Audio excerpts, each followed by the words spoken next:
Hello guys, তোমাদের সবার সাথে চলে এসেছি আরও একটি নতুন মিনি ব্লগ নিয়ে। আজ তোমাদের দর্শন করাবো ভ্রামরী দেবীর মন্দিরে।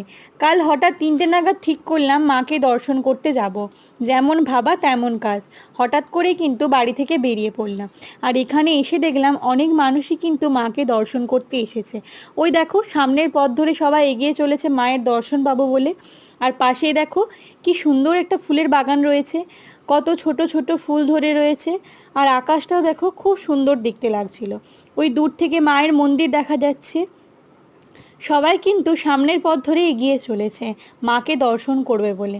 আর দেখো কতগুলো ছোট বড় ঘন্টা ঝোলানো রয়েছে, সবাই কিন্তু ঘন্টা বাজিয়ে সামনের পথ ধরে এগিয়ে চলেছে মাকে দর্শন করবে বলে। পুরো ভিডিওটা একটা বাটে তুলে ধরা সম্ভব হয়নি, তাই খুব তাড়াতাড়ি চলে আসছি নেক্সট পার্ট নিয়ে। ততক্ষণ সবাই ভালো এবং সুস্থ থেকো এবং আমার চ্যানেলটিকে লাইক কমেন্ট সাবস্ক্রাইব করে আমার পাশে থেকো। চলো আজ এই পর্যন্ত, বাই।